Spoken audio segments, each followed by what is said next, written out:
ذوالفقار علی بھٹو پاکستان کی تاریخ کا ایک ایسا ناقابل فراموش کردار ہے جس نے نہ صرف سیاسی بلکہ معاشرتی روایات کو انقلابی موڑ دیا۔ بھٹو ملک کی تاریخ کے پہلے سیاستدان تھے جو حقیقت میں عوام کے کندھوں پر سوار ہو کر آئے تھے۔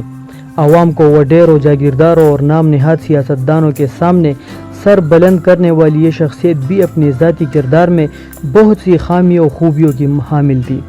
خاص طور پر بھٹو کے مخالفین ان کی جوانی کی کوتاہیوں اور حسن پرستی کی داستانوں کو آخر وقت تک ان کے خلاف استعمال کرتے رہے۔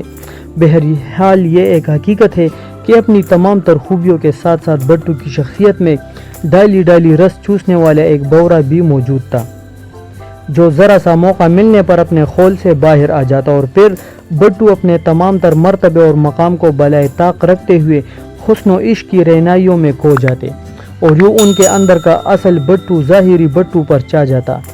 ایک زیرک سیاستدان کی شخصیت میں پلے بوائے کا یہ عنصر نہایت دلچسپی کا حامل ہے، اور یہ عنصر ان کی تعلیمی زندگی میں ان کی پوری شخصیت پر حاوی نظر آتا ہے۔ حالانکہ ان کے طبی میلان کو دیکھتے ہوئے ان کے والد گرامی سر شاہ نواز بھٹو نے صرف 13 برس کی عمر میں ان کی شادی اپنی بھتیجی شیرین سے کر دی تھی۔ یہ وہی شیرین ہے جن کا نام شادی کے بعد امیر بیگم رکھا گیا۔ امیر بیگم عمر میں بھٹو سے خاصی بڑی تھی، لیکن خاندانی دباؤ اور کچھ جائیداد کے لالچ نے بھٹو کو اس شادی پر مجبور کر دیا۔ اس بات کا برملا اظہار بھٹو خود بھی کیا کرتے تھے۔ زلفی یعنی بھٹو، جنہیں بچپن میں دوست یار و خاندان والے بوپا کے نام سے پکارتے تھے، زمانہ طالب علمی میں ہی من کے صحرا کو گاٹ گاٹ کا پانی پلا کر سیراب کرنے کی کوشش میں لگے رہے۔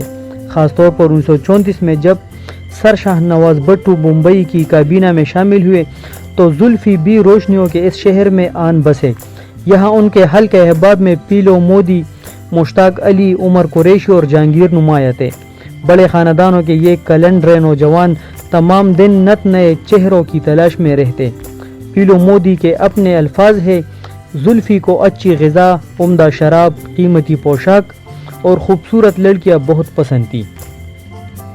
یہ سارے دوست سینما کے بھی بہت رسیا تھے اور سینما صرف اس لیے دیکھنے جاتے تھے کہ کون سا چہرہ زیادہ خوبصورت ہے، کون سی نازنین زیادہ بجلیاں گراتی ہے۔ بھٹو نہ صرف سینما بلکہ تن کی تسکین کے لیے اسٹوڈیو کے بھی پیرے لیتے۔ انہی دنوں بمبئی کی فضاؤں میں ان کا نام اداکارہ نرگس کے ساتھ لیا جانے لگا۔ نرگس جہاں کہیں بھی فلم کی شوٹنگ کے لیے جاتی، زلفی بھی کچے دھاگے سے بندے پیچھے پیچھے پہنچ جاتے۔ اس بات کی خبر ان کے بڑے بھائی سکندر بھٹو کو بھی مل گئی۔ زلفی سکندر سے بہت ڈرتے تھے، لیکن نرگس کے نرگسی نینوں سے بھی آزاد نہیں ہونا چاہتے تھے۔ اس چکر میں کئی مرتبہ سکندر کے ہاتھوں پٹے بھی، لیکن ان کی دیوانگی میں کمی نہ آئی۔ آخرکار ایک اور توبہ شکن حسینہ نے اس شہر کو پاش پاش کیا۔ اس کا نام مدھو بالا تھا۔ معروف بھارتی فلمی نقاد موہن دیپ نے اپنی کتاب مدھو بالا میں اس معاشرے کی تفصیل بیان کی ہے۔ کہتے ہیں کہ مدھو بالا جس سیٹ پر کام کر رہی ہوتی، ایک نوجوان خاموشی سے آ کر بیٹھ جاتا۔ مدھو بھی اس نوجوان کو اس کی دلکشی کے باعث پسند کرتی تھی۔ دونوں دوپہر کا کھانا اکٹھے کھاتے، دنیا جہاں کی باتیں کرتے۔ وہ نوجوان مدھو کو لطیفے سناتا، مدھو اس کی باتوں پر جی کھول کر ہنستی مسکراتی۔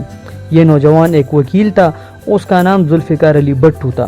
موہن دیپ لکھتے ہیں کہ یہ ستم ظریفی ہے کہ جس طرح انارکلی مغلوں کے ہندوستان کی ملکہ نہیں بن سکی، اسی طرح مدھو بالا بھی بھٹو کی محبوبہ ہونے کے باوجود پاکستان کی خاتون اول بننے میں کامیاب نہ ہو سکی۔